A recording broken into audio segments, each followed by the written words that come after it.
Oke, zona hiking. Gaskeun!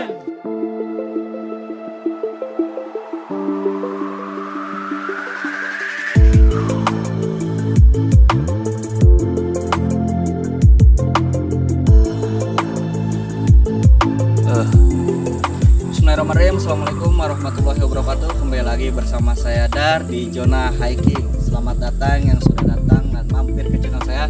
Jangan lupa di channel ini kita membahas 3 session. Pertama edukasi, review, dan traveling.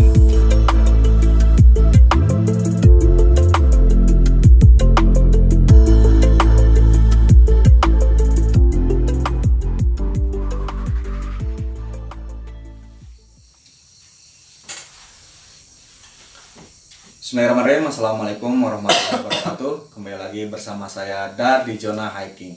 Oke, pada malam ini saya kedatangan tamu spesial lagi, tidak lain dan tidak bukan teman saya sendiri.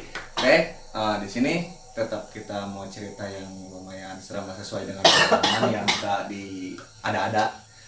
Untuk itu kita silakan untuk teman kita untuk coba berkenalan dulu, menyapa. Silakan Kang.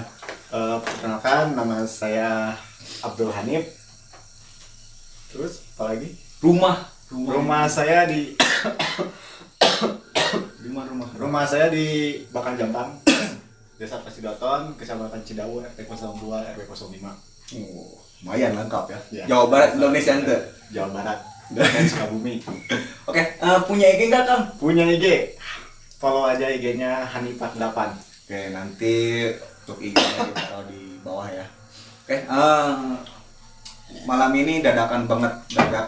Yang tadinya kita nggak bakal ngadain podcast serem, tiba-tiba Kang Hanif ini apa? Ngechat. Gini siap gaskeun kata saya. Jadi kita sebenarnya nggak ada persiapan terlebih dahulu, paling bincang-bincang apa yang mau diceritakan dan lain sebagainya lah. Makanya saya bakal bertanya dari dasar dulu nih. Kang Hanif ini mau cerita apa nih? Di mana? Cerita pengalaman pribadi ketika sering ikut camp ya. Oh iya. Belum pernah sama sekali saya pribadi naik gunung atau muncak. Berarti bukan muncak? Ya bukan. Ini tapi camp biasa, tapi ini ngecampnya di bukit. Di bukit, luar biasa di bukit guys. Ya.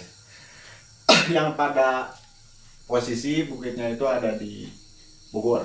Bukit yang nama bukitnya itu adalah Bukit Alisano. Oh, Bukit Alisano. Alisano. Kebetulan saya belum pernah ke sana, alhamdulillah. Di sana ada 2 bukit. Ada Yang satu Bukit Alisano, yang satu lagi ada Bukit Alas. Kebetulan yang pertama yang saya mau kunjungi itu Bukit Alas, namun kebanyakan Bukit Alas yang pengunjung camp. Jadi terlalu banyak yang camping. Jadi langsung alihkan ke Bukit Alisano. Seperti itu. Jadi berangkat dari sini jam berapa tuh kira-kira ke sana? Dari berangkat kita start dari asar jam 3-an. Dari asar jam 3-an ya. Dari asar jam 3-an bareng teman-teman mungkin ya. Ya, saya bareng teman-teman di Bogor. Di perjalanan kan ada perjalanan Nah, aman. Pas perjalanan. Dari perjalanan kita udah disambut ya, namanya juga ke tempat camp ya, pasti ada ADM-nya, ada keselamatannya dan ada keamanannya. Setelah saya masuk ke wilayah bukit atau daerah area camping tersebut, saya langsung diberitahukan administrasi ADM. Nah, kita sama teman-teman daftar. Ya, Itu berapa orang kira-kira? di sana ada 4 orang kurang lebih, ada 5 orang lah. 5 orang, 5 orang sama teman-teman ya, sama nih. yang satu di Bogor, yang satu di Jakarta. Lumayan. Tapi pas di area banyak kan enggak? Pas di area camp ada banyak kan, Oh, banyak. komplit 5 semuanya. Mulai dari sana, berawal dari berangkat ke sana hingga mengalami pengalaman buruk. Ya, sampai Gimana tuh? pertama ya gue dibaratkan kayak agak aneh gitu ketika posisi mau pasang tenda. Kenapa ada apa? Ya, karena firasat ini area ramai, tapi kok sepi. Di situ juga ada yang camp. Kebetulan pas pertama mendirikan tenda itu ada 2 tenda. Kalau dengan kelompok saya berarti 4 tenda. 4 tenda itu 2 tenda, ini 2 tenda. Terus pas malamnya itu banyak lagi yang datang. Ya, sebelum ke malam mau memasang tenda itu hujan deras. Hujan. Hujan Tapi deras. tenda posisinya udah dipasang belum? Posisi udah dipasang. Udah dari dalam, udah aman berarti ya. Ya, udah aman. Pokoknya udah aman lah posisi tenda. Malam minggu berarti. Malam minggu. Malam Minggu sama sekali. Untungnya malam Jumat. Malam minggu. Terus gimana gitu? Nah, usaha itu tenda udah kepasang. Terus tiba-tiba hujan deras. Maklum di bukit kan. Kalau bukit itu gak ada pohon yang tinggi-tinggi. Cuman pasti. pohon cuman standar lah. Standar kalau di bukit itu berbeda dengan gunung. Gunung pasti banyak pohon yang tinggi. Sehingga pas di posisi pasang tenda itu pasti air kan langsung. Gak ada melewati pohon tersebut. Di situ kita nyiapin barang-barang yang ada di tenda itu dibawa ke rumah. Karena di situ ada rumah penjaganya atau paling juga tim keamanannya. Ada sebuah kubuk. Nah, itu pas di posisi saya memindahkan apa namanya Tenda barang-barang yang ada di tenda ke dalam tenda. ke rumah kubuk. Ya, soalnya kan posisi Hujan. hujan. Jadi Pindah saya ngungsi berarti ya. mengamankan dulu barang-barang yang harus diamankan. Tenda na butut atuh. Nah, itu tenda emang udah apa namanya? Tenda sewa kita. Coba. Sewa. Tapi kebagian butut. Kebetulan yang memasaknya emang kurang ini ya, kurang paham karena kan emang saya bukan anak apa namanya?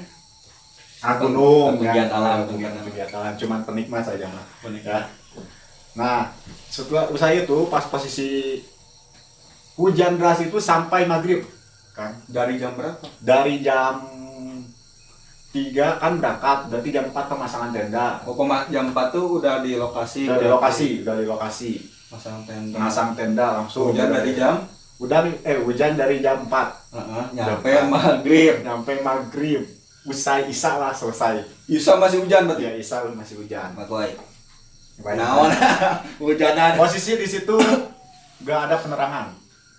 Gak ada penerangan di situ posisi. Tapi biasanya kalau bukit kan suka ada. Iya emang posisinya itu jauh dari pemukiman warga. Cuman ada kubuk doang itu tempat tim keamanannya lah. Pas pindah ke gubuk jam berapa? Pindah ke kubuk pas posisi hujan aja. Hujan. Iya posisi hujan. Maghrib Isa. Pas hujan kan asal hujannya. Nah kita udah mengamankan barang-barang, langsung kita diam di posisi kubuk tersebut. Nah setelah usai isya baru kita kembali lagi ke tenda sambil ngelap-ngelapin pakai ada untungnya Kanebo. Ya pasti. luar biasa lah. Penyelamat ya. Jadi ketolong sama kanebo tersebut. Nah pas bermalam ya yang jadi saya pertama saya udah kerasa kok beda amat sih pas mulai pasang tenda. ya, rasanya pas usai setelah maghrib. Iya setelah maghrib. Gimana? Jadi gini, setelah maghrib itu posisi saya itu lagi beres sholat. Iya beres sholat. Setelah itu sudah memasukin barang-barang yang dikubuk ke tenda, disiapin, di packing lagi. Setelah itu ketika setelah maghrib saya merasakan sendiri. Gak ada teman-teman yang merasakan ketika saya berbicara, oh ada ini pasti teman kaget. Takut ngejaga juga kan. Pokoknya mah intinya jangan sampai teman tahu gitu. Terus saya bilang pribadi. Karena ketika kita menjadi tamu harus ada tata krama kan, ya, perlu. Salahnya saya tuh enggak. Gimana? Salahnya saya nggak izin. Emang kalau secara logika kita izin dari Rumah udah pasti. Salahnya itu nggak izin dari apa namanya? Paribasa kalau adat Sunda itu anu aya di dieu anu ngageugeul anu saguru saelmu ulah ngaganggu. Bahasa Sundanya itu kan. Salahnya saya di situ. Karena kan saya di luar dari Bogor kan. Di luar. Saya di Sukabumi dan saya berkunjung ke daerah Bogor. Secara tidak langsung mau tidak mau, suka tidak suka, kita harus bisa menerima tamunya. Namun saya tidak ada kata-kata peribahasa tersebut. Ya, Terus tidak gimana? ada. Gimana tuh? Kerasanya gimana? Kembali ke topik nih. Kerasanya gimana? Pas kerasanya keadaan ada apa namanya, hal-hal yang mengganggu ya, hal-hal yang mengganggu dalam artian ketika pas posisi apa, gimana sih kalau kita ngecamp, pastilah kita bakar-bakar ya, makan-makan, kasih-kasih, happy-happy kan. Nah setelah usai itu saya tidur di luar. Nah, saya tidur di luar. Setelah itu saya merasakan hal yang aneh Pada jam pada sekitar jam 12-an. 12-an. Nah, jam 12. Nah, saya bangun sendiri. Bangun sendiri, kiri kanan, kiri belakang. Pokoknya saya Berarti di luar posisi tidur sendiri? posisi tidur sendiri. Astagfirullah, baku main Ada teman, tapi teman juga di tenda tapi dibuka. Tapi saya tidur di Luar. di luar. Ya. Apa tuh yang dirasain pas bangun? Nah, pas bangun saya merasakan aneh, hal yang aneh. Hal yang aneh, ya. Dalam artian hal yang aneh itu saya merasakan kayak yang mau usik gitu. Emang musik. Mungkin kalau secara pribadi mungkin dia terganggu kedatangan kita, kedatangan kita, ya. Kedatangan kita. Saya nggak berbicara sama teman-teman yang lain, cukup saya sadar, saya sendiri. Setelah itu saya bangun, kan aneh, kok tiba-tiba bangun, bukan posisi dingin, saya pakai SB sama Tapi pakai SB nggak kedinginan. pakai SB nggak kedinginan, tapi kayak tiba-tiba ada yang bangun, ngebangunin, Nah, mungkin tiba-tiba gitu. ada yang bangunin. Setelah itu pas bangun ada jam 1 ada lagi wisatawan yang datang yang mau camp di situ. Camp juga. Terus dia pasang tenda juga di bawah. Setelah itu diajukan sama saya tidur lagi. Ya, tidur lagi ya tidur lagi, saya lanjutkan tidur. Nah setelah itu ya, setelah posisi di situ kita bangun pagi ya, sekitar jam 5-an kita bangun pagi, semuanya pada bangun semuanya. Ada yang foto-foto, ada yang bikin sarapan, pokoknya mah layaknya yang sedang camp. Paham. Nah, ini yang ngeganjal bikin saya dari sampai sekarang ya, sampai sekarang berarti. ya, sampai sekarang yang bikin bikin greget ya. Bikin greget. Setelah saya pulang dari posisi camp, pulang kan. Yang salahnya saya nggak izin dulu. Yang pertama nggak izin ke tempat yang punya wilayah. Dan secara logika kita punya izin ke tempat yang di Bogor. Secara tidak langsung kan pertama udah ada yang pasti udah diizinkan kan. Nah, usai pulang di situ saya merasakan kejadian aneh. Gimana? Berarti kejadiannya bukan di bukit nih. Bukan Yang di bukit. Cuma Bukan di bukit. kayaknya dari bukit udah ngerasain. Dari bukit udah merasakan.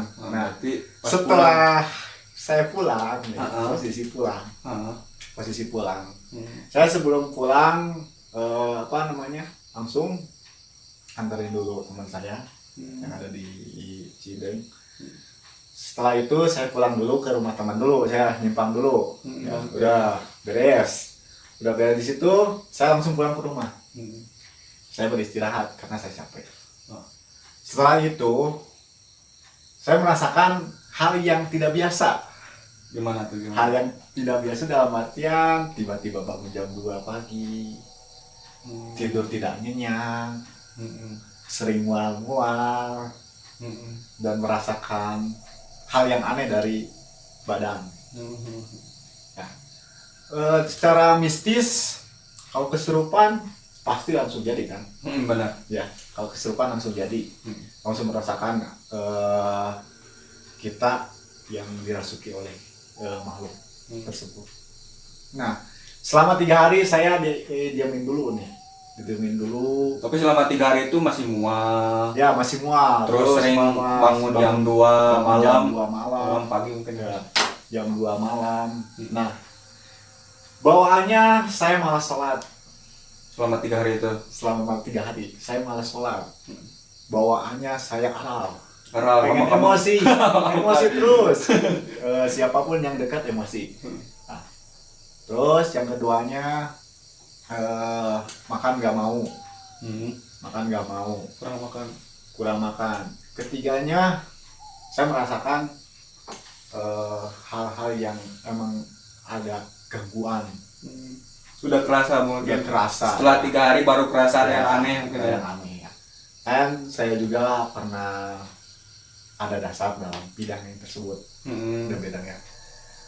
Kalau nggak bisa disebut, dibaratkan saya pernah mondok gitu. Bagaimana sih cara kebatinan, mengenal kebatinan. Nah, saya langsung setelah 3 hari berturut-turut merasakan yang aneh, saya langsung ke orang pintar. Kurang pintar. Nah, Berarti Anda bodoh. Kurang pintar dalam bidang spesialis tersebut. Dia spesialis dalam kebatinan. Bisa disebut paranormal lah kalau sekarang mah gitu. Dukun, tapi bukan dukun, bukan. Bahasa kerennya Orang pintar. orang pintar. Orang ya. Dalam spesialis bidang kebatinan. Terus Ya. gimana katanya? Nah, kita percaya nggak percaya ya tetap harus percaya lah. Percaya lah kayaknya pasti ada gitu kan. Ya, Pasti ada harus orang. percaya. Kenapa? Saya mengalami itu, mengalami sendiri. Setelah saya kurang pintar, saya diperiksa. Periksa. Dalam artian saya itu dibuka, gitu. Dibuka. Ketika saya Dibuka batinnya. ya pertama dibuka batin. Yang kedua, ketika saya udah masuk ke ruangan praktik orang pintar, Ustadz, kalau bisa disebut kita Ustadz. Setelah saya masuk merasakan, berat sekali. Kayak ada penolakan berarti Ya, di rumah. penolakan berat sekali. Terus apa namanya? Merinding. Pundak, emang benar gimana nih kalau diibaratkan kita bawa beras yang banyak di sini, emang benar kerasa gitu, berat sekali. Setelah itu, terus Ustadz itu membacakan hadiah, hadiah seperti tawasul gitu. Saya anehnya tangan saya itu langsung